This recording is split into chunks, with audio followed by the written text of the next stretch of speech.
Suns, and you know we up next.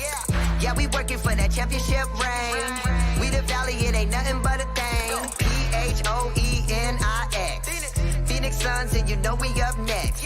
Yeah, we working for that championship ring. We the Valley, it ain't nothing but a thing. Welcome, everybody, to the Aussie Suns Fans podcast. Boyd is not acting like Mickey Mouse, so I'm assuming he can hear us. We are here live. Wow. We're ready to roll. Boyd is joining us and is not holding his hands to his ears. How you going, Boyd? I am great. Guys, I've fucking figured it out. Guess how I'm doing this? Guess what I did to fix it? I'm using the brand new StreamYard app for iPhone. That's amazing. There's an app now, and it's in beta. So I had to download this other wanky fucking app and then get this, but it's in testing stages, and it fixed my problem. And I can see the fucking chat. It's all happening for Boyd. It's all coming up, Boyd. It's all coming up, Boyd. It fucking is. Hammo, welcome along with your fucked up face. Yeah, a little bit more fucked up than usual. Thanks, mate. I got stung by a bee, guys. It's a lot better than it looked the other day, so just bear with me. I know it's bad enough having to look at me as it is, but yeah. Hey, to be honest, the bees improved shit. It's just a heads up, mate. The bees improved shit. Gav, can you get them photos up at some stage? It looks like Hammo got bashed by his missus. I'm fucking sure of it. I'm sure that's what happened. Go for it. We don't. Okay, we now have official approval to put those photos up, so I will. I'll get them up later. Why not? Why not? You're a fucking shit bloke, Boyd. Apologies, everyone, for being late. I finally got a night out. I've been working till midnight every fucking night of the week, and I finally got a night out with the wife last night. Didn't get, and that's not what you think. Man. It's not what you think. We've been together 15 years. We certainly weren't doing that. Just went out for the night. Got home at the early hours of this morning. Then decided to sit up and watch the cricket for a while, which our American viewers will have no fucking idea what I'm talking about. But I sat up and watched the cricket for a while and went to bed at about 3:30 this morning, and then woke up this morning and found out that I've got fucking more sleepovers at our place with the cousins and all that sort of shit. So I had to run around and fix them up this morning. So apologies, guys. Never ends. Gav, never ends. Gav, I'm rough as fuck, Boyd. Yeah. Remember, last time you were on the piss, we couldn't find you for 2 days. Oh, Gav, let's just circle back for a second. It's not the 15-year thing, the reason that you're not getting any. That probably stopped about 3 months in, brother. You're fucking, you're not much to look at, man. So, yeah, there's other layers. There's layers to this, as Gerald would say. That's a low shot. My internet dropped out there, so I have no fucking idea what you said, and I don't think I want to go. Carry on. You fucking piece of shit. Another big week in Suns basketball. Another week that we potted, and all the shit happened the day after. So, the good news is that Suns fans, if you're here, if you're listening,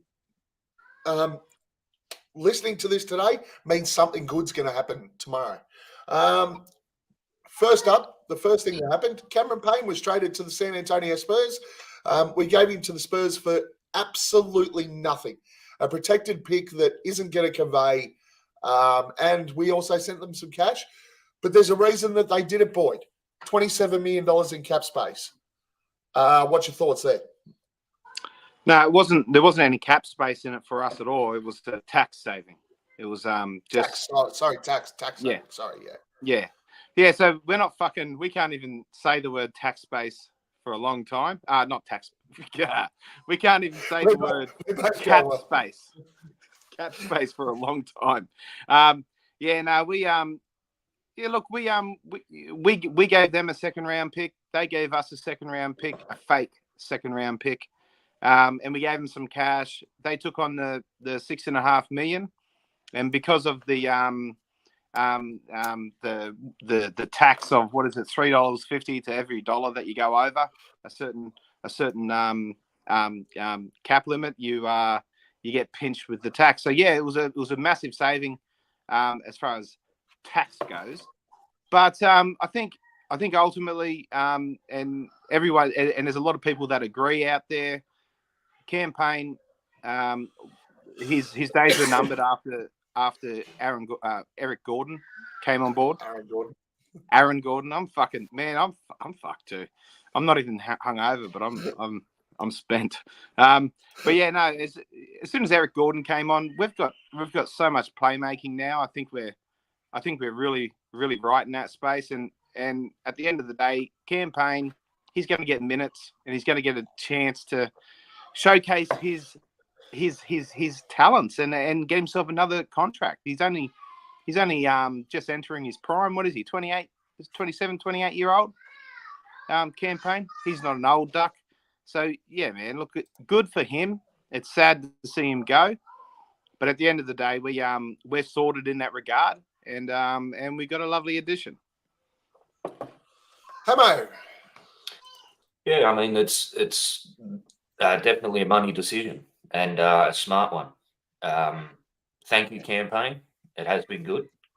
However, coming into this, the start of the preseason kind of thing, we need to be counting pennies, and that has helped us out a lot by moving on from Campaign. It doesn't help the argument for us having a solid point guard. But yeah, I mean, it had to be done, man. All the best to him in San Antonio. It's really not much more I can say than that, man. Eh? Another one for me to be completely wrong about. I don't think Campaign plays a single minute in San Antonio. You think he'll get moved on? I think he'll get moved on in either a trade or they'll waive him. But I'll reiterate what you two said. Thank you, Campaign.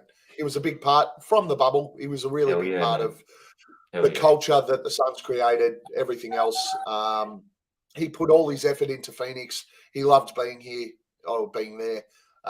And he was great for the Suns. So good luck to him. All the best. I don't think he'll play in San Antonio, but wherever he does end up, all the best, Cam. Hopefully they do waive him and we can re-sign him to the trade exception, because that's what Suns fans like to do. They like to trade for whoever it was that we fucked off. So, yeah, look, good luck to Campaign. Secondly, Bol signed. Finally, we had the debate on last week's show. Why the fuck hadn't he done it yet? It was clearly tied to what the Suns were doing with the Campaign thing. And don't forget, with the Campaign thing, even though the San Antonio pick we're effectively not going to get with the restrictions that are on that second-round pick. But we did trade for 3 second-rounders. And as Boyd said, our favourite pick swap with Orlando. So our world famous pick swap that we've done 752 times already is now we've done that with Orlando and picked up another 3 second rounders. So overall, how do you think we ended up? 4 second rounders, 1 heavily tied up, which I don't think we'll get, and we signed Bol. Basically, that's for Cameron Payne. Boyd. So what do you we didn't really get 4. We actually we got 3. We lost 1. We lost 1 in the Campaign dump. Oh, in yeah, the salary dump campaign, one, yeah. We lost 1. So we got 3. We got 3 back in the pick swap from Orlando. Yeah. So really, at the end of the day, what we get is we lose Campaign, and we lose a useless pick swap. Second round. So we lost. And a pick swap. Yeah. So we gained. What we gained was Bol and 2 second rounders. Effectively. Yeah. 3 second rounders, but one of them very, very tied up. Yes. Correct. And so what do I think of it? I mean, yeah, look, Campaign, unfortunately, as I just said, he wasn't going to do much after we got Eric Gordon. And Bol, I don't think he's going to get much burn either, just quietly. But he's a project. It's nice to have one eye on the future. And what is it? The 10 toes in thing. We've got 9 toes in, and one sitting there with Bol, just fucking hoping that he does something special. But yeah, again, I'm still not super excited about Bol. Let's just see what he does, and yeah, hopefully we don't need to see him. If I'm being honest, hopefully we don't need to see him because everything else is just working as it should. You're wrong. You're wrong. Hopefully we do get to see him because that means we're 25 points up with 3 minutes to go. In that regard, yes. Okay, cool. Hammo. Yeah, I wasn't sure how it was going to work. I've been, not that this is a great judgment of how our season's going to go, but I've been waiting until the roster gets ironed out before I get too excited and playing with the new team on 2K. It was fun having Bol on 2K. It very much was. I wasn't a big fan of it when the idea was floated. The more research, the more highlights I've seen, things like that. As long as he can stay healthy, man, he's going to be a good asset for us in the long run. He really will. His size alone on the defense and that is going to be great. So, yeah, I hope we get to see him play in our colours, and I hope it works well for us. I really do. I think I've got a good feeling, but I've been wrong before. Well, we all saw Twitter. He's slotting straight into the starting lineup according to NBA Twitter. Who's going to beat this squad with DA, Book, Beal, Durant, and of course Bol. But I think Boyd's exactly right. He's back of the bench type of guy. He's going to get burned at the end of the game. The good thing is, you know how those last couple of minutes when you're absolutely flogging someone or getting flogged, you put your bench players on and it sort of goes through the motions. Bol could fucking do anything. He's the type of guy that could fucking drive the entire court past 7 different players and do a reverse fucking over the back dunk. So at least when he does hit the floor, it's going to be exciting. It's not going to be boring. Yeah, like Cody Kidd saying in the chat there, Bol's for the fans, and it is going to be, yeah, it's going to be good, man. Especially down the end of those long game stretches and that where we need to rest people and stuff. Yeah, it's going to be good. I love that. Hey, I love this from Howard. Bol is the human victory cigar. I love it. That's exactly what he is. How do you see? I just hope it doesn't fuck with. I'm more excited, and I hope it doesn't impede on. Because I'm more keen to see Tumani take control in them garbage minutes. Hopefully, Bol doesn't do that. Who's that? Jimmer Fredette thing where he fucking fucks Booker over in that game to get that 50 burger or 60 burger or whatever it was. Jimmer. But yeah, fucking Jimmer. Yeah, Jimmer. Hopefully he doesn't do a Jimmer and fuck over Tumani. Yeah, I'd prefer our us to put more stocks into that kid rather Bol. But let's see how the cookie crumbles. Well, we can have both of them. We could have both of them doing it and doing the magic. As soon as doing the magic for the last couple of minutes of those games that we're 7,000 points in front. I love it when they do the magic. I fucking live for it. I can't wait. See them guys do the magic. we do love the magic. Now, the magic. Before we go on to our next topic, there is something that I have to bring up and I have to ask about, right? We all love Boyd. Boyd's our favourite. He's everybody's favourite. He's Boyd's favourite.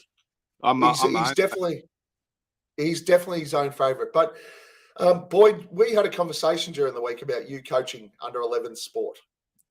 And just for the fans out there, I just want to clear it up. These 10-year-olds, are you out there dropping F-bombs and C-bombs and everything else when you're coaching under 11s? I keep it to a minimal, man. I do drop them. It's a struggle, you can tell. I do drop them. I don't drop the C-bombs, but yeah, I get very passionate. Like these guys, these kids, they don't always. It's really frustrating seeing the product on game day not be the same as what we put in at training. And I've been using. Are they any good? Are they any good? Yeah, we've got some guns. We've got some real guns. Okay, where are you on the ladder? They don't do ladders in under 11s in rugby league. So Fucking hey, life these and days. Jesus no, Christ. no word of a lie. I used everything that you guys want, as in wins, is on the other side of hard, boys. Everything that you want is on the other side of hard. This is whilst they're doing hill sprints. That's in gold. winter. I'll get them up and down the hills, and I said, "Come on, boys, come on!" You know, well done's better than well said. Sort of thing. Just fucking, I'm dropping the Montyisms and fucking. Of course you use fucking Montyisms with your fucking love of Monty. These kids are looking at me like, "What the fuck are you talking about, dude?" All right, I got a challenge for you. You got a coach today, right? Yeah. I need you to get somebody to film one of your addresses. All right, whether it be pre-game or quarter time or half time or whatever, we need to film that so that we can use it on the show. And I need you to tell the kids at some stage that they're not there to fuck spiders.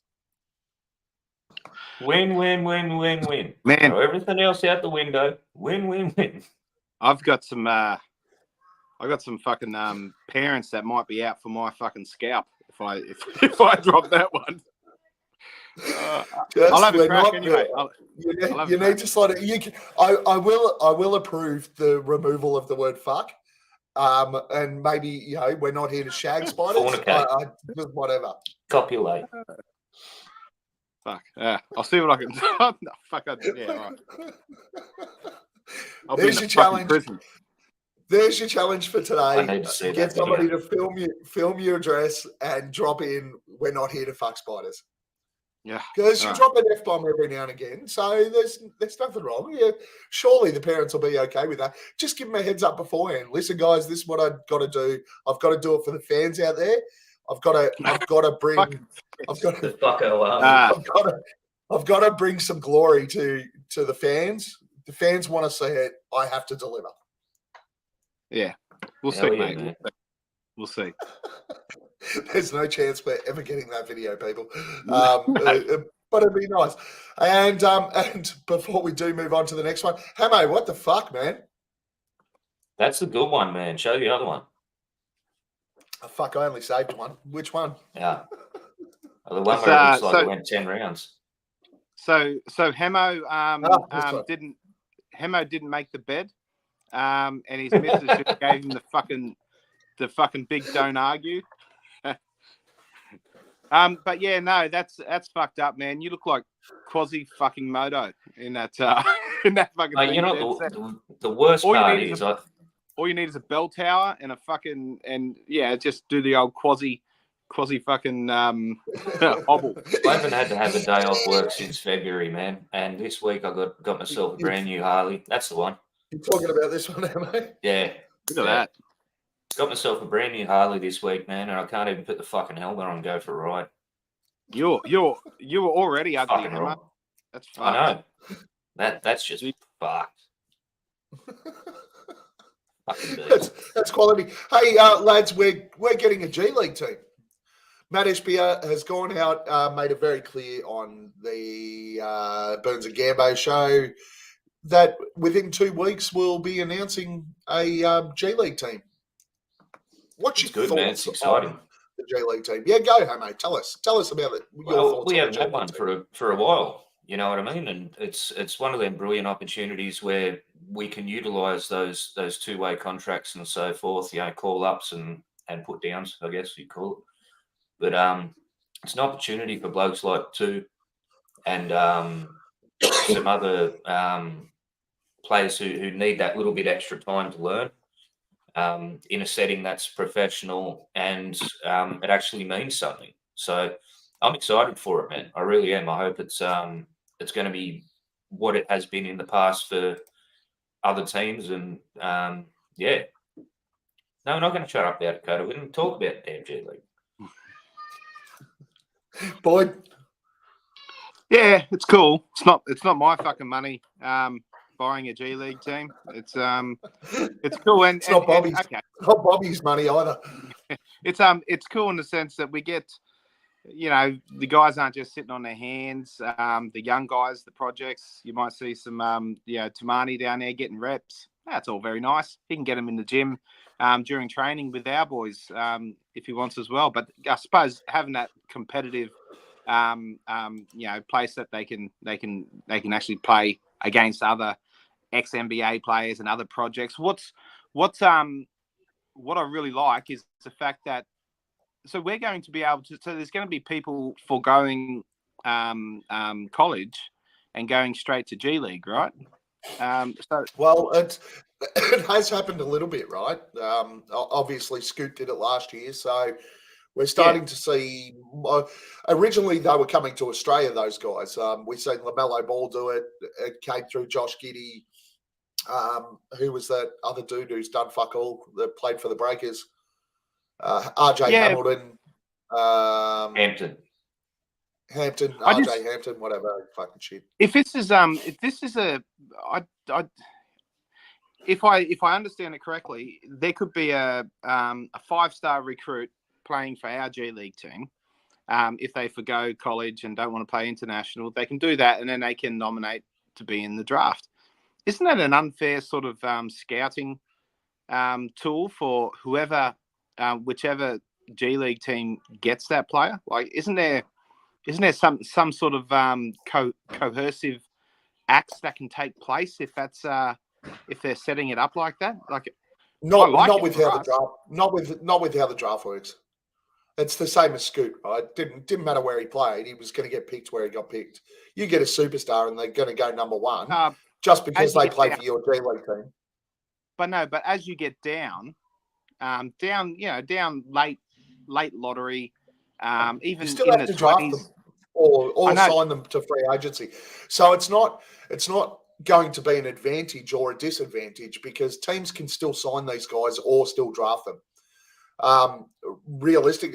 So from a coercion point of view, the only way it becomes a coercion point of view is if they don't get drafted at all, and it comes down to sign a contract as a free agent for one of these NBA teams. Honestly, if they don't get drafted and you're going to sign them as a free agent, who gives a fuck? They're not that good. Forget about them guys, right? Think about the amount of times that certain players haven't supplied medical records for certain teams that are looking to scout them, who they just haven't worked out for because they do not want to play for that team, where you've got agents telling teams that no, he's not going to be happy there, just to push their stocks down. But I just feel like if you've got a full season to get in a kid's head from your G League team, you could coerce them to maybe warn people off in the 20 to 25, 20 to 25th pick range, and just say, hey, no, he wants to go elsewhere. Don't pick him. And you could see some of that. I think it's if it is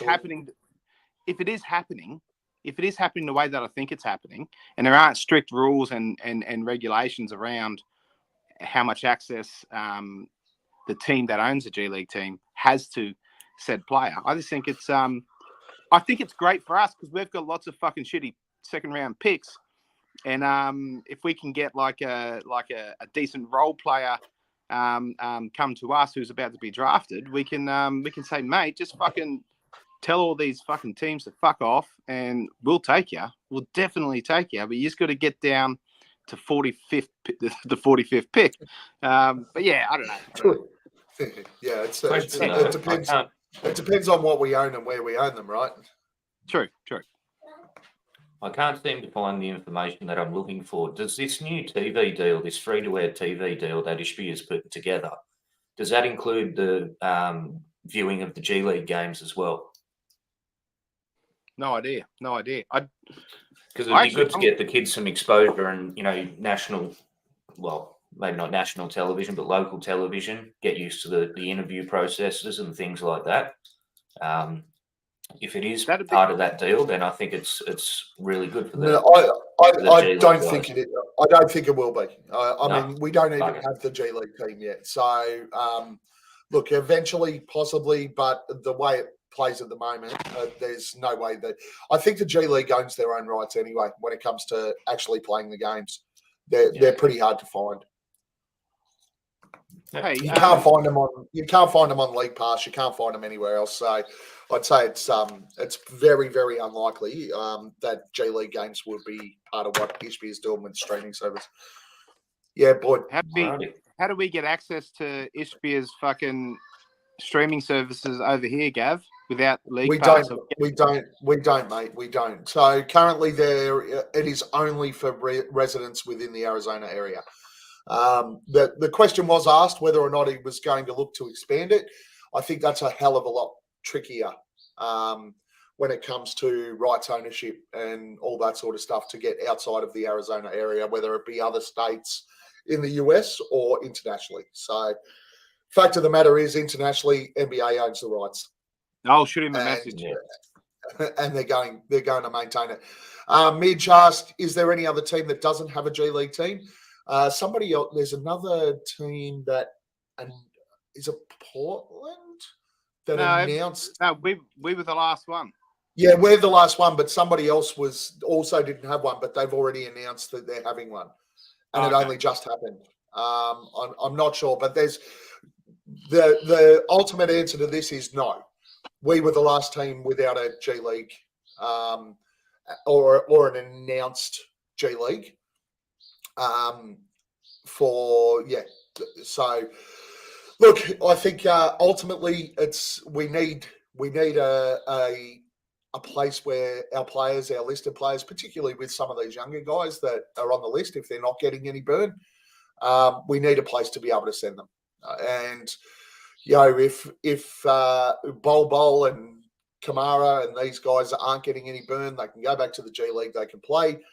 But also the thing I do like about this is the fact that you can actually this is a really, really nice place to find two ways. So if the G League's out there playing and you have somebody on the G League squad that's performing really, really well, it's an easy elevation off a two-way. So at the moment, the Suns have to go out hunting to find their two ways. This is a nice little platform or a proving ground for us to actually find some two-way players. So it had to happen. It's the best choice for the Suns to have it. So well done, Matt Ishbia again. It's another thing that he said he was going to do and he's delivered on. Yeah, and that's you are right there, Gav. The other team was the Rip City Remix. There you go. Portland. Yeah. So thought it was. Do we think Isaiah Thomas is going to coach the G League team, or is it going to be fucking? Is it going to be Jake's special boy, fucking Patrick Ewing? Patrick Ewing. Yeah, might be Dwight Howard. Look, Isaiah Thomas is not going to coach G League. He's got enough going on, man. He ain't going to be coaching. Hey, quickly, Gav. Yes. If someone says not KNOT, what the fuck does that mean? It's when you tie a rope, like tie a rope. Not. Did you see it? Did you see it used in that on that Twitter chat? I ignore that Twitter chat basically. No, it's in the other one. No, I didn't see it. When was that?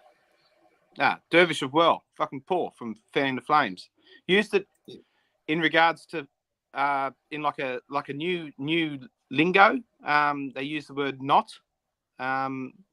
It means something else, and I just want to get up on the times, bro. I thought maybe. Why do I think you fucking know? I think he's misspelt something, or something's auto corrected. Okay, because that doesn't fit that sentence at all. If anyone in the chat knows what the fuck we're talking about, please let us know. You want to read that message out, Gav? No, I do not. Okay. But be part of a something with a not her dude who was dressed like a girl. Yeah, that really sounds bad if I don't read that.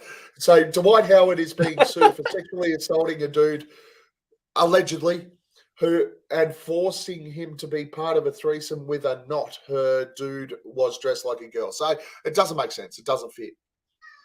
Okay, cool. All right. I spent fucking 10 minutes Googling that shit this morning to try and understand. And It's on Urban Dictionary. this is the It's fucking... It's an autocorrect, my friend. Autocorrect. Let it go. No, I'm not letting it go. This is why. And when you're talking with people and they say, "Oh, just fucking Google it," I'm like, fuck you, man. We need to fucking talk to each other and help each other along in this fucking wild world. These crazy times, man. These crazy times. And we love talking. We love talking. That's our thing here at the Yeah. Aussie Suns Fan. Talking. Yeah. Talking shit. Get the fuck off. Get the fuck off these the interwebs and talk to people. Yeah. Boys. After this podcast, though. Now, at the risk of developing and growing a list of haters, I know we've got plenty of them, but at the risk of growing them even more, poor DA, he's upset. He feels the haters. I'm sure you saw the video. But Boyd, what were your thoughts on DA's comments? Let Hammo go off in this one. All right, Hammo, what do you think of DA's comments? He's normally kept those kinds of things pretty close to his chest. He hasn't really let emotion boil over to his interviews and things like that too much, in my opinion. Look, everyone gets hate.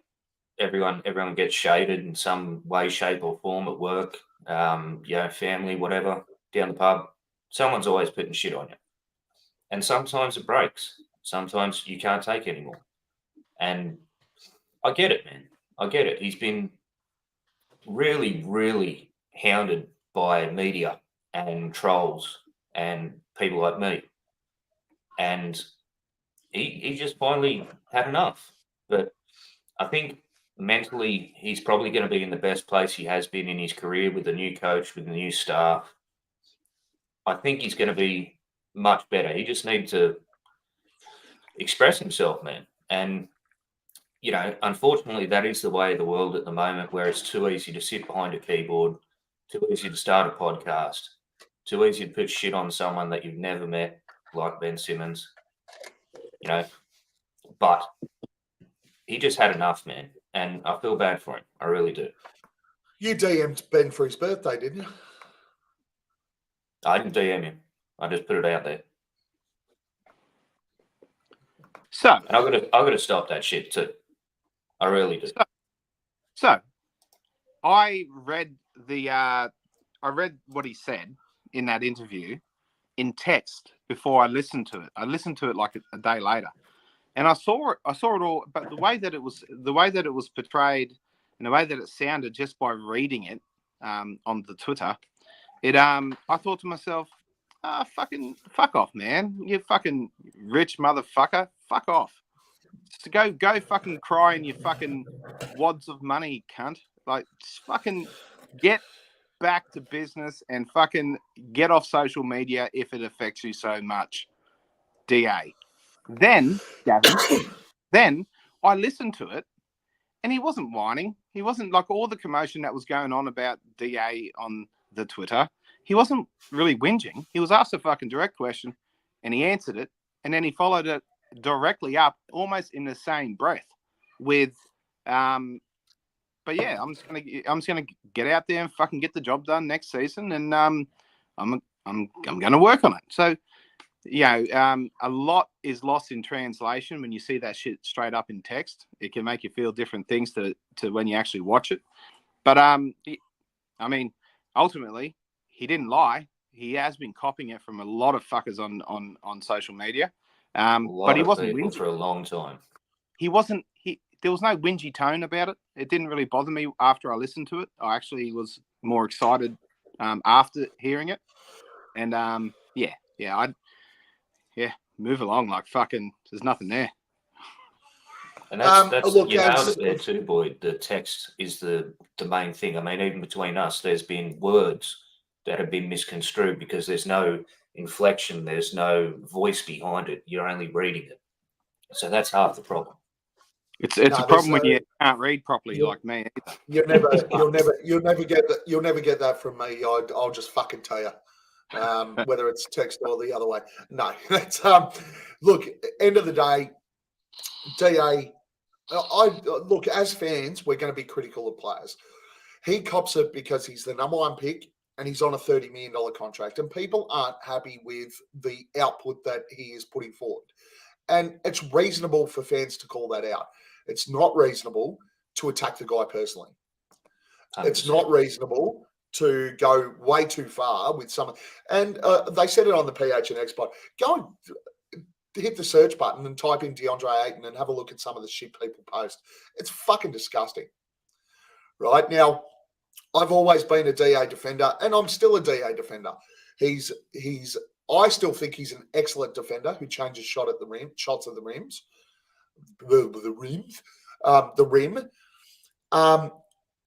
Yes, he doesn't have fucking 4 blocks a game, but he does change shots at the rim, and people miss, and it gives us that opportunity.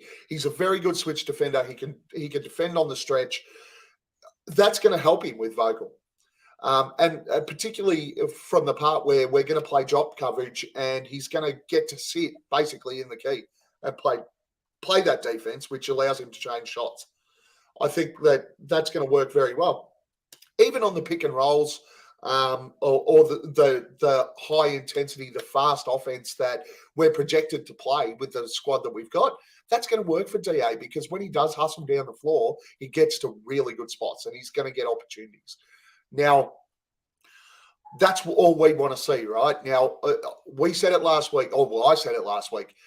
I think towards the back end of last year or last season, and I'll still think it. Even as a DA defender, what he gave us wasn't acceptable towards the back half of the last season. His effort wasn't there. It wasn't good enough. And I think we should be able to call him out for that. The guy gets paid a lot of money to do that. I listened to it as well, and I agree with you, Boyd. I don't think he was whinging. He was just making an observation of what happens. But the fact of the matter is, from my perspective, I sit there and go, well, if people are calling you out on effort, then respond to that effort. That's what you're saying you're going to do, then respond to that effort. If we see that, if Phoenix Suns fans see that, they're going to be more than happy with what you're delivering on. Is that fair? Yeah. And 100%, man. And for every single negative tweet about DA, there was another parallel negative tweet about Monty Williams being one of the root causes for it happening. So both can be true. There can be blame on both sides, but it's a matter of this is how players evolve. It's never a smooth sail. It's there's always going to be bumps in the road. It's a fucking bump. He's in a much better spot now. Let's just see him put that shit on the court. And that's all I think we're all, and I always hate saying this sort of stuff, but all real basketball fans, that's all we want to see. Anyone who's out there personally attacking players who play basketball, I don't care whether you make $30 million a year, whether you make $100,000 a year, whether you make $35,000 a year as a waiter, whether you make nothing because you're on fucking unemployment benefits. Everybody has mental health and reacts differently. Anybody who's attacking these players personally is pathetic. Have a fucking look at your own life. And this is what I've had to do the last few days. I mean, there was some beautiful words put up there by Saul Bookman. Bit of back and forth with him and So Says Jay. Unfortunately, it was after Ben Simmons' birthday and I'd already sent that tweet. But it's taken, the struggle is real for everyone. It really is. And I'm going to take this small opportunity to apologise to Mr. Simmons for taking it way too far over these last couple of years. And you may think there's going to be a smart ass ending to this, but there's actually not. That's just my straight up apology. He doesn't deserve to be spoken to by someone like me in the way that I have. And I will try my hardest not to do this. Hammo. I will try my hardest not to do this to any other person in the future. Ben Simmons. You have to eating my humble You have to do that. You have to do that. We have a flog of the week. You can eat Ben You've Simmons. already mentioned my flog, so I'm going to have to change it up on the fly. But it's not You right. don't have to change people like me get on there and jump up and down on people for what they do. So, And Mr. see, Timmins, I know you watch. I apologise. And this is my problem, right? When with stuff like this, the Coda Kid put in there, they went after his kid. Like, are you fucking fair, nigga? That's the same shit that Chris Paul has to deal with people going after his kids. What the fuck? Anyway, and you fans who think that's appropriate to act that way, I'm not sure the Coda Kid used this in the right context. They just need to stop fucking spiders. It's probably in the wrong context, Coda, but that's it. But yeah, well said, Hammo. And look, we all have to take a lesson. We get sucked in at times. We will all form our own opinions, and we'll all have those opinions. But we've just got to remember, whenever you're going to attack somebody personally about something that they do in their life, have a think about your own life at times before you do that. 100%. And have a look, have a think about the things that you're going through before you start attacking somebody, because it doesn't matter whether you earn 30 million, it doesn't matter whether you earn nothing. Everybody goes through different things mentally, and Suns fans attacking DeAndre Ayton, mentally, personally, doing all of that sort of shit, and then going, well, I just want the fucker to be engaged on the court. Guess what? It's those types of messages repeatedly that are going to mentally fuck that kid up so that he can never, ever deliver what you want. And do you ever want to be responsible for bad case scenarios? You could have been the one tweet, you could have been the one message, the one video that sent that person over the edge. And that's not right. My missus often tells me when I'm trying to come up with a solution or something, it's a blank stare. It's a, Boyd, you're not helping. You're not helping. And I'm on a fucking roll. But you're not helping, Boyd. This is not fuck. But I look, I wouldn't go at a player's kid. I still go at cunts personally. Like LeBron's hairline, fucking shit like that. It's slightly different than attacking someone's family, man. Good fun. There's some good fun in it, but yeah, it does get too much. It does get too much every now and then, and sometimes we have to be better. What if it makes you feel better when you put someone else down? What does that make you? A fuckwit. A cock. All right, I'll stop there then. You should. You're only talking about the shit you say to me, right? Because every time you just attack me all the time, and it makes you feel better. I feel really, really good when you feel like shit, and I don't know. Is it? I don't think it's. Well, let me clear that one up for you. Not one thing that you've ever said has made me feel like shit. I'll keep trying then. That's because I'm above you. I'm better than you. I look down on you. And here we go. All right, you gotta prove that, mate. Let's see it. Fuck yeah. All right, we're gonna move on. Shag, marry, kill. I'm gonna add a little bit of difficulty here. I think for this one, this one's gonna be. I think I've done well for this shag, marry, kill. I think you guys are really gonna have to think about this one. So, shag, marry, kill. Matt Ishbia, James Jones, Frankie Fingers. Shag, marry, kill, Matt Ishbia, James Jones, or Frank Vogel, a la Frankie Fingers. Guys in the chat, make sure you throw in what your answers are. Also, if you've got any questions without answers, while I let these two think about this, if you've got any questions without answers for the end of the show, make sure you throw them in the chat. We already have quite a number of really, really good questions this week. So look, anything you want to throw at us, make sure that you do. But shag, marry, kill. Boyd, you said you've got it. Throw it at me. I'm gonna marry our main man, Matt. I'm gonna marry that fucker, all that money, all the good stuff he's done. He seems like he can really provide for me with his $1 billion that he's got. So yeah, no, he can. I can have expensive tastes. I'll change the way I live to get some of that Matt Ishbia coin. And I'll stay with him too. I'll stay on that meal ticket for sure. But we've got I'm gonna fuck James Jones. I'm not gonna let him fuck me. That's not the rules here. I'm gonna fuck him. He's a good-looking bloke, nice guy. I'm gonna fuck him. And I'm gonna shoot Frankie fucking Fingers because I just really don't want to fuck Frankie Fingers because he's not going to be able to keep his fingers to himself. And yeah, the rules say you can't do that, Frank. You can't do that, Frank. So Frankie Fingers, you're getting shot in the face. Sorry, bud. Frankie breached the rules. Yeah, he wouldn't be able to help himself, the dirty bastard. He'd be into it. Yeah, so that's what I got there, boys. Hammo. That is a very good. This is a good one, man. You've outdone yourself on this one. Yeah, I'm marrying Matt because of the money. Straight up, I'm a whore. The next two, it's hard, man. Like Frankie looks like he'd be a cuddler. You know, he's a big guy. He'd be providing some warmth. But I can't kill James Jones, so I'm gonna have to shag James Jones. He's the brother, so he's probably hung like a donkey, and you know, I guess I'd enjoy it.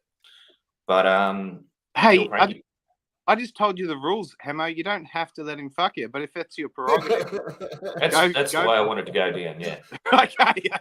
And to be honest, I can't bring myself to bed anyone that's had anything to do with the Lakers. You little tart, you.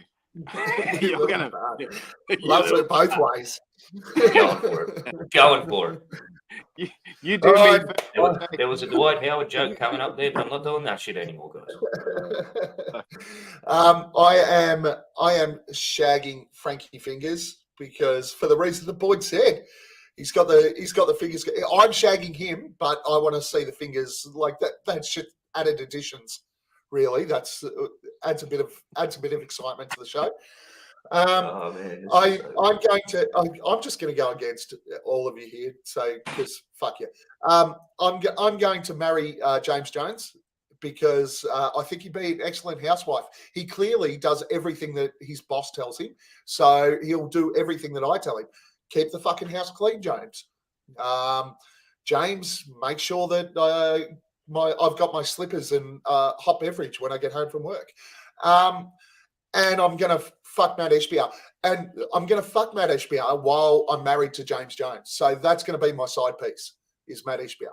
So that's my fuck, marry, kill. You're going to keep on fucking him? Yeah. That's going to be ongoing.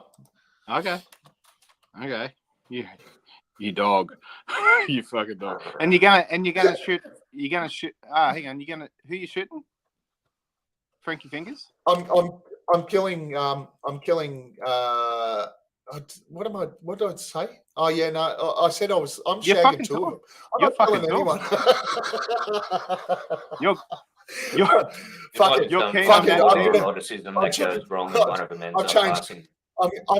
I'm gonna switch it.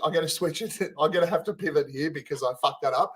And I'm gonna go with Hammo's. I'm gonna kill Frank Vogel because he hasn't coached us yet. He's not officially coached a Phoenix Suns game, so he's still a LA Laker. So I'll dirty Laker. So you're rooting all of them. You're just like, yeah, I'm gonna root him. Yeah. Root him. I'm gonna root him. You're fucking out on top. That's how excited I am about them. It's how excited. Front office for the season. You're just like, I'm gonna fuck you. I'm gonna fuck you. I'm gonna fuck you. Let's go. The back of the fuck truck. This shag, marry, kill has not improved my standing from last week. I will say, being called out for sitting on the fence, I'm still clearly sitting on the fence. You learn a lot about yourself during these questions. Oh my god! Anyway, questions without notice, gents. Let's roll. I've got some great questions without notice. Thank you to our friends on Twitter for sending these through.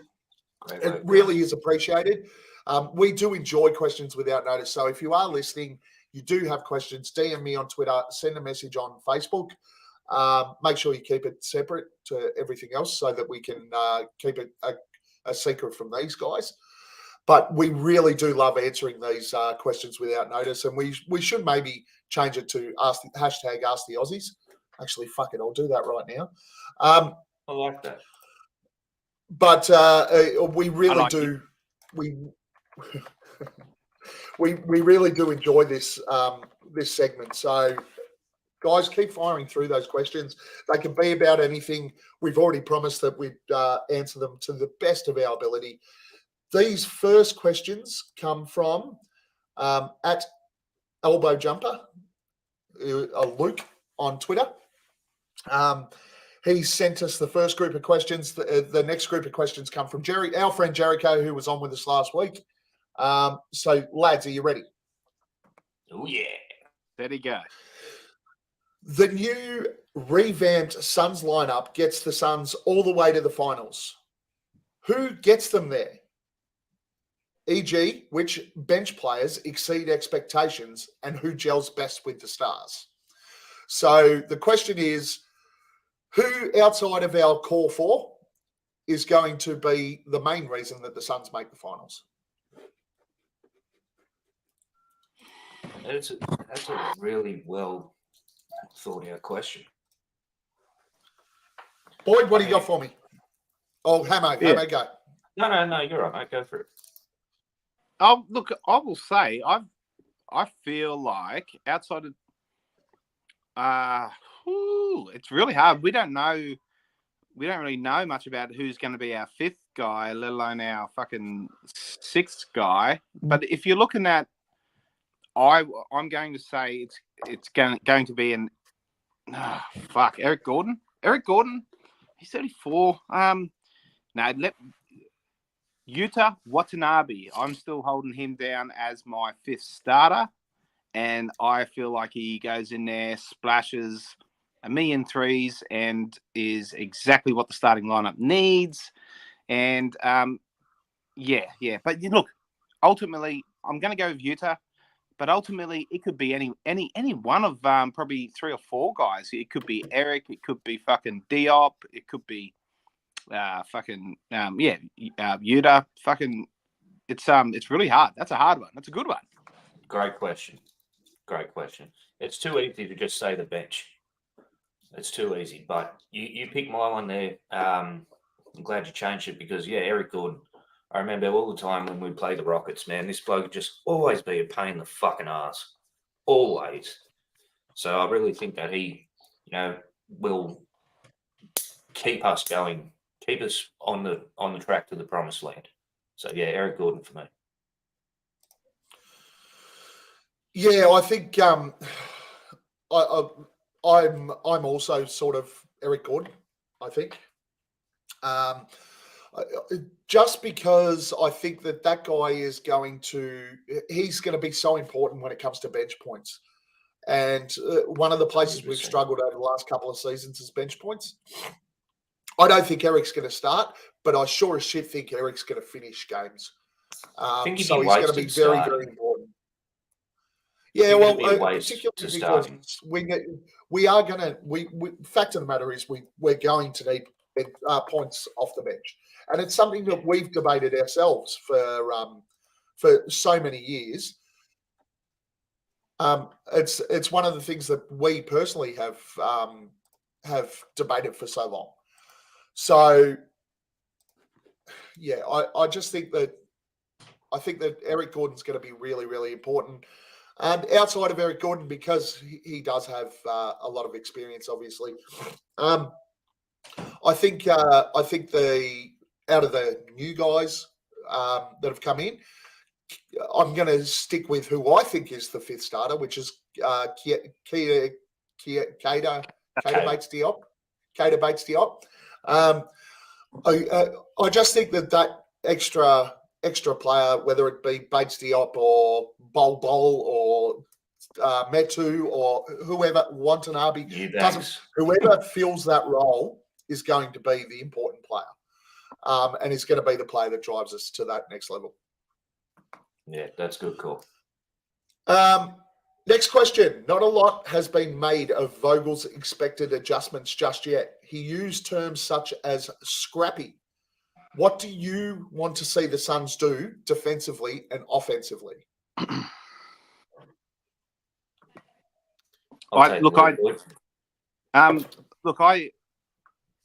just want to see. I want to see the communication. I want to see the the crisp switching. I think our guys on ball are all good enough, for the most part. Not everyone, of course. Bol's a real question mark outside of the paint. He's one of the worst perimeter defenders out there. But I think, switching for mine is a big one. I think Vogel was going to instill that drop mentality, Gav, with the bigs. And but I think just in general, I think the communication and switching, they need to be on the same page, because it can just fuck everything up really quickly if you just have that one misread on defense and it's wide open, and it just fucks the whole defensive play, the whole scheme. So yeah, just that communicative side, that what I think we lost with Jay Crowder, and I'll go back to that old chestnut. That part, I think. And offensively, I don't want them to overthink it. We've got plenty of playmaking, not exactly the traditional specialist playmaker that we're used to, but just not overcomplicate things. Again, I think that they're all our three major superstars. I think that they're all none of them are greedy. They're not going to be shot hungry. We've seen it work with Book and KD. And I think Beal can slip right in there real nice. But again, let's just not overcomplicate it. And I just want it to be free flowing. Not like, I don't want it to get too ISO heavy. I want it to be, but I don't want it to be the 0.5 system either. There has to be a happy medium in there. Look, I don't know exactly what it is, but there has to be a happy medium there somewhere. Hammo. Look, on the offense, I'd like to see us get more, get back to the faster days, like the 7. I know it's not going to be 7 seconds or less, but the ferocity that we played with, the speed, the tempo, the aggression that we played with back in those days. Our good friend Jericho sent me a question during the week asking, do you think that if we don't run the same slashing, cutting and screens like Golden State to free up the shooting stars, we may be in trouble? I think that's a good call too. We do need to utilise, keep moving, keep everyone moving, on ball, off ball, get those open shooters, get those open slashers, and just keep pounding away at them. Just don't give up. Just go hard. On the defense, just want to see consistency. That's been troubles with us for the last couple of seasons. Consistency on defense. Sometimes we've let small leads turn into big leads and the game's run away. We're all sitting there third quarter. It's just like, the fuck am we doing, man? Are you going to sit there and watch the rest of the game, or you just want to fucking forget it ever happened? So I appreciate Jericho's question during the week, and I tend to lean with him on that one as well. The more slashing and cutting, like Golden State do, will free up our shooters or our scorers. And, just consistency on defense. Offensively, high octane, move the ball. Get the defensive rebound, off we go. I think that's going to be the best way that we can play this game. We've got guys that can control the ball and absolutely push it and put some pressure on opposition teams defensively. But if it does become a slow down half court offense, same thing. The guys that we've got, all three of them are going to draw defenses into them. So defenses are going to collapse as our guys get to the elbows, and I guess we probably shoot a lot more from the elbows than anywhere else. But that's going to open up the remainder of the floor. So guys like Eric Gordon, Utah, the guys that can hit those outside shots and really cause the opposition defense trouble, which allows then for the floor to stay spaced, because that's what happened in the playoffs last year. Was our guys on the outside couldn't hit those shots, so we couldn't space the floor. Denver's defense was able to collapse on us. Yeah. So from a half court set piece point of view, We really have to be able to space the floor with those guys on the outside. But ultimately, I want to see us push the ball as hard and as fast as we can. From a defense, oh yes, okay. From a defensive standpoint, nobody in the NBA plays defense anymore. As long as they compete, I don't give a fuck. Okay. Well, who plays defense? There, who actually opened plays up the defense room. anymore? What? Who Listen to actually what you plays just said. defense in the NBA? Listen to what you just said. Listen to what you said. That no one plays defense. Are you kidding me? Yeah, no one plays defense. Okay. Not like they used to. Just fucking sit on that for a while, mate. I shouldn't have to fucking go into that with you. What you're gonna talk about the what I just said about the floor spacing? It was easy to play defense against us last season because nobody else could hit a fucking shot. They didn't play defense against us. All they did was stood in the way of Booker and Durant. Nobody else was a danger. But mate, that's absolute ludicrous what you just said. Why is that ludicrous?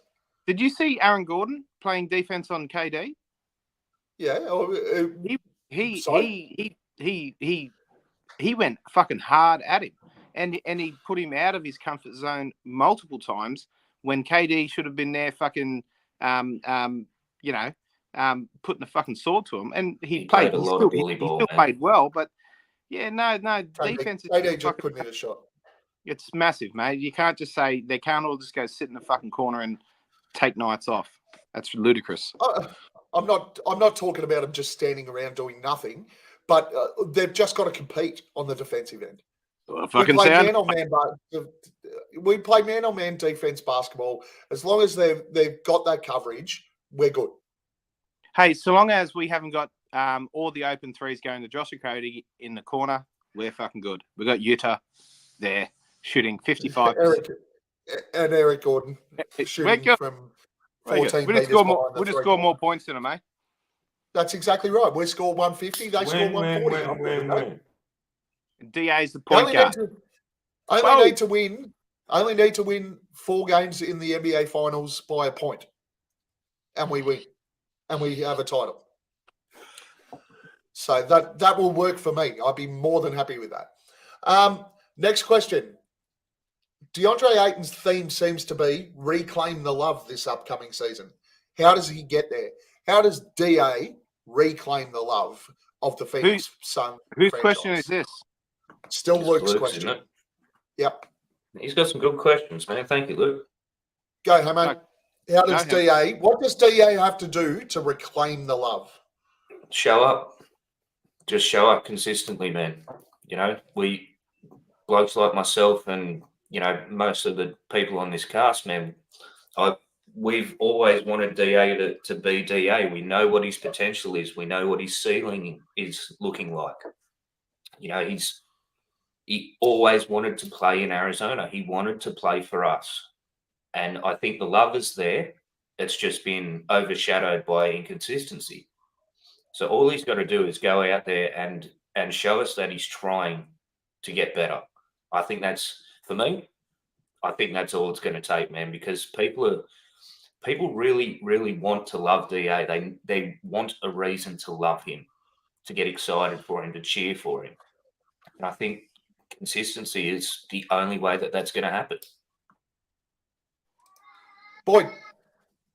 Well, all he has to do, and look, I don't think, I suppose it is becoming a bit of a narrative on him winning everyone back, but it's just going to be, look, the next time fucking Nikola Jokic is going up for a rebound and he doesn't get it, and he goes up again and he doesn't get it again, just don't stand there and look at him. I mean, just little things like that. It's just that motor, the motor, the energy, the fucking all the buzzwords that you hear about DeAndre Ayton. There's the effort, and that's all. The rest is already there. His talent is fucking. It's clear as day what he can do. It's just putting it together for a stretch of time while he's on the basketball court. Yep, absolutely agree. Effort. We just want to see the effort. We want to see the body language. we want to see that he's engaged. If we have finals DA from a couple of seasons ago, everybody's going to be more than happy that DeAndre Ayton is playing for the Phoenix Suns. And if we see finals DA and that effort every single night that he takes the floor, he's going to be a top 5 center in the league. Oh, man, And that's all we want to see. That's all we want to see. Next question. Favorite prospective acquisition? Who are you most excited to see in a Suns uniform next season? James Harden. Hammo. Hammo. Fuck off, man. Who are you most excited to see? You've got some good questions, man. I'm very excited to see Bradley Beal. I think it's sort of a rejuvenation for him as well. He seemed very happy in his interviews and things like that. He seemed very excited to be playing for us. He was wearing the same tie that he was wearing the night he got drafted. So it's a fresh start for him. And I think it's going to be some exciting games with him on the court. So, yeah, Bradley Beal for me. Boyd. Well, when we finally get James Harden, it's going to be him. I just want to see the fucking train wreck in full motion. No, it's for me. It's look. It could be any one of the proposed fifth guys, like the guys that we just who we just want to see unlocked by this fucking monstrosity of this beast of an offense we're going to have. So I really want to say Utah, but what I'm gonna double down on Devin Booker. Now he's not a new player. Oh, it was the question was which new player? Oh, it was a new player. Okay, cool. Well, he may very well be a new player next season.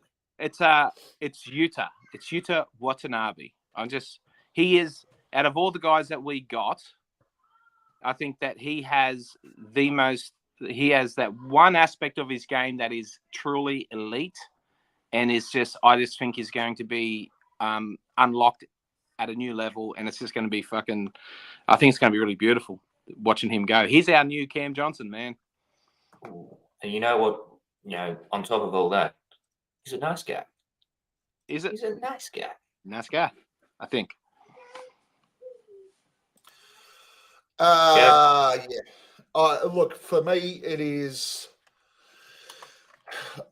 Bradley Beal's the obvious one. I'm I'm with Hammo. I'm looking forward to seeing Bradley Beal out there because not only did he get traded to us, he actually wanted to get traded to us. He had to waive his no trade clause to come here. So he wants to be in Phoenix, which is really, really exciting awesome. And great to see. But outside of that, the obvious, which is Bradley Beal, I'm really interested to see what sort of impact Eric Gordon can have on this roster. Particularly coming off the bench, what he can do defensively, what he can do from a floor spreading piece, I think is going to be vital to our championship hopes. Whatever Eric Gordon delivers could be the difference between us winning the Larry O'Brien and not. I really think he's that much of a key piece for this team. There's a great signing.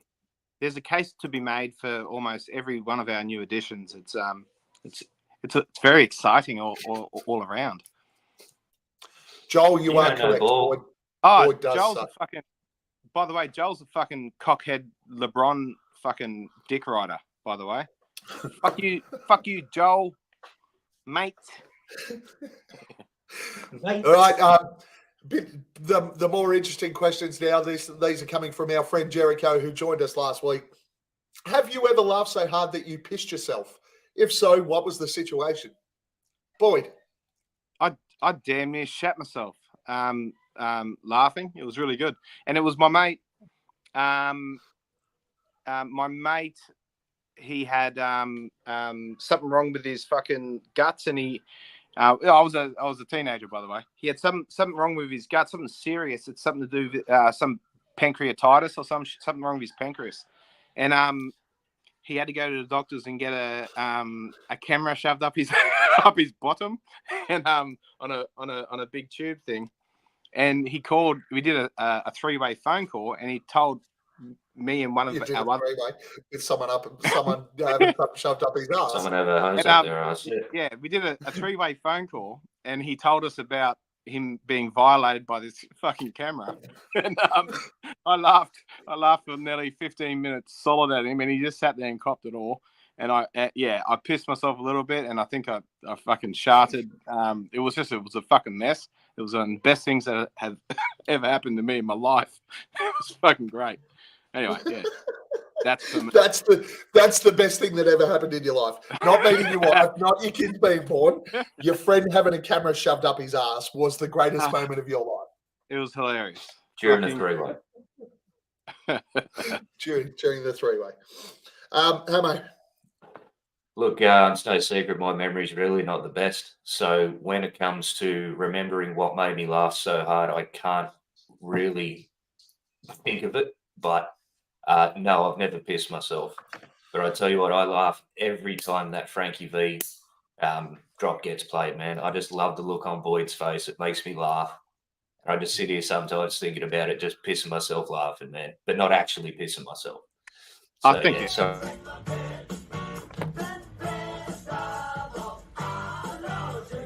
Frank.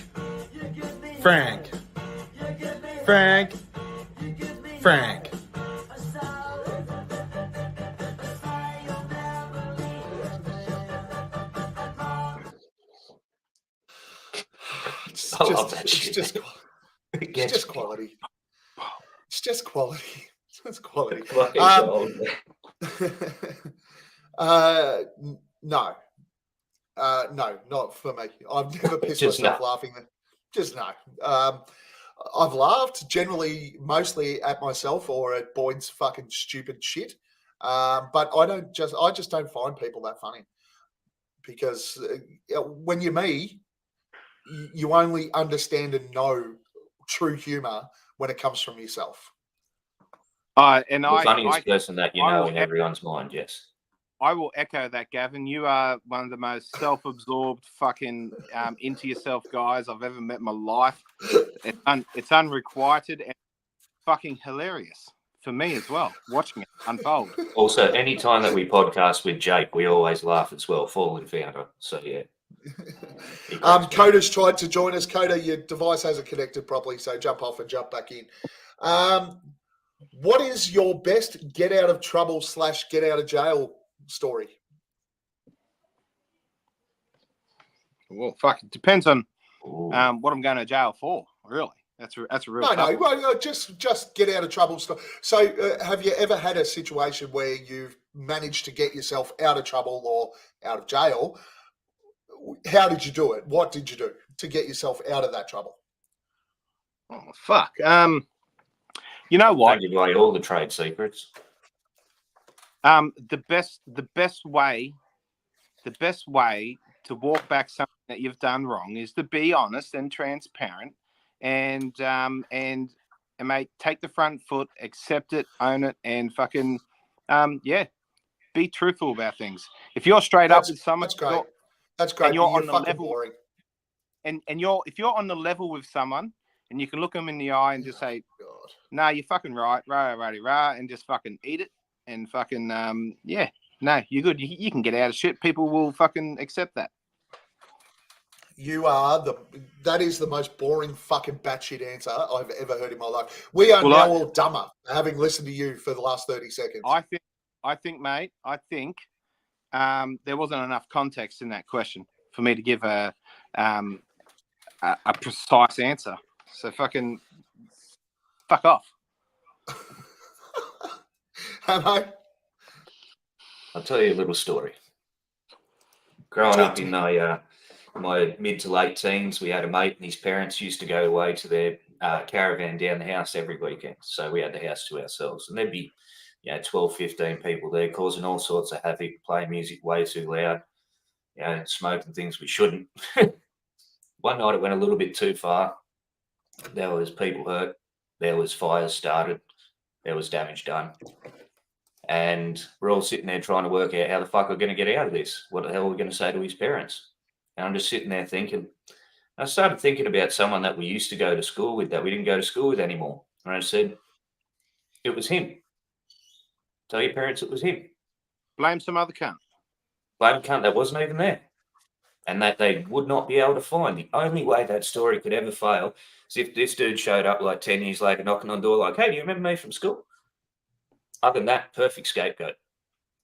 And Gavin hasn't got an answer for this one because he's never fucking wrong, apparently. And he's so fucking hilarious and jovial and correct all the time. Well, no, that's not true. I was wrong once, and that's there was a moment where I was wrong. Let It me was on a this Tuesday. pod. It was a Tuesday. The time I was wrong was I actually thought I was wrong, but I wasn't. I was actually correct. So that was the only time I was wrong. For me it was my biggest trouble story, I guess, was we wagged school one day, went to a mate's house to watch the NBA. Wagged school. Went up to his place, went out, got in a little bit of trouble. The police drove past us and we yelled out some abuse at them because we thought it was funny. They did the U-bolt, came back, put us in the car, took us down to the police station, said, we're going to ring your parents. And I managed to somehow talk them out of not ringing my parents and just letting us go and saving my ass from getting absolutely fucking walloped. And it was something as simple as that you misheard me. When you thought I yelled out that you were actually they thought we yelled out that we called them pigs, but there was a bit of that going on, Boyd. But at least that's how you got out of it, Gav. At least I fucking answered it, Boyd, instead of going, oh, just be honest and be an only mistake. You're a fucking wanker. If you could handpick any player to replace one of our starting five, who would that player be and why? Now, the question does have some exclusions, but I'm going to leave all players in because I think there's multiple answers here, and I don't think that it's going to matter. Is his current players? Who's our fifth? Let's go with current players. So a current player to go into our current starting five. Who would you pick? Boyd. Oh, fuck me. It doesn't matter who our fifth is because you'd throw in Jesus fucking Christ. Talk about offense. No, I'm going to give you an answer, mate. Just give me a fucking second. You'd have to throw in fucking Steph, wouldn't you? Steph Curry for me. So you're running. You want somebody to come in and run the ball? No. Steph plays awesome off ball. He runs constantly. He fucking he could, mate. He'd score 1 million points a game, and the other guys are still going to get their touches, and he can. I think he'd be a seamless fit there. Very nice, Hammo. Our roster's pretty solid, so I'm going to go with my heart on this one. And this person will be able to bring talent to the team, but it's more about getting them a ring. And I would really like to see Derrick Rose get a championship before his time is done. So Derrick Rose for me. And you're putting him in the starting lineup? Yep. I know he can't handle it, but I'm putting him there. Fair enough. From a roster creation, roster setup point of view, I'm taking Giannis. We need the power forward. I'm bringing the power forward in. And Giannis is the main man power forward. And you're not wrong, mate. If we can pick any superstar, this is fucking easy, man. This is easy. Well, I sort of left them out. All right, last one. Shag, marry, kill, koala, kangaroo, tortoise. I'm going to marry the tortoise. Franklin, preferably. Well, you send him a lot of turtle porn. Yeah. Well, sorry, koala was it the other one? Koala, kangaroo. Koala, kangaroo. Kangaroo. Oh, I'm gonna fuck the koala, and I'm going to kill the kangaroo because that will probably try to kill me at some stage. So I'm not going to root him, and I'm not going to marry him. Koala, yeah, I'm fucking the koala, guys. Mate. There's so many things wrong with that, boy. So many things. Australia's one of the only countries, people out there from overseas, that we love to kill our national animals. So I'm killing the kangaroo because it's been done before. I'm having sex with the turtle, and I'm going to marry the koala. The reason why I'm not having sex with the koala is because there is a massive problem in koalas with chlamydia. So well done, boy. You've just gone and got yourself ED. And there's a reason Hammo knows that they've got chlamydia. I know useless shit. That's why. Because he fucked a koala already? It wasn't a bee. It's a koala. I'm marrying the kangaroo so that it can carry my shit around in its pouch. I'm killing the tortoise because it's old as fuck anyway. And I've never had chlamydia, so why not give it a go? Nice. I'll fuck the koala. I would Alrighty. kill everyone in this room for a drop of sweet beer. So, Homer, please feel free to tell us anything. Who do you want to have a beer with, boy? Cameron Payne, thank you, Cam. Thank you, sir. You made me feel good on many a game day with your fucking hype up dances, and you just dance with anyone. Lovely, nice guy. Nice guy. I'm gonna miss Nice it. guy. I'm gonna miss that big head having fucking Cam Payne. How about I'm going to sit down with Ben Simmons. We've got a lot of shit to talk about, man. So I'm having a beer with Big Benny. yeah, that's fair, I guess. Everyone's waiting for the sarcasm, but no, there's not. I've got a lot of shit that I need to sort out with him. I'm going to have a beer with my man Toby in the chat group that we have on Twitter because apparently he knows ball. But I think that we, as a group, need to sit down with him, have a beer with him, and explain how the world works because he's like 12, I'm pretty sure. So maybe he can't have a beer. Time for the flog of the week, and trust me, they are ugly, very unattractive. Google their face when you're done here. Boyd, who's your flog of the week? My flog of the week is it's that fucking pool. Fucking had it. Fuck. Hammo, who's your flog of the week, buddy? Yeah, Hammo, I'm gonna go- tell us your flog of the week. Because I'm trying to do things a bit differently now and not bring people down. I'm going to go with the bee that flew into my truck this week and decided to fucking sting me in the face, Yeah, put me out of that's a action fair for call. a couple of days. All I want to do is a beautiful fucking weekend, man. I want to get on my bike and ride, but no. You had to come and sting me in the fucking face, you prick. That's a fair call. Flog of the week is the bee, no doubt about it.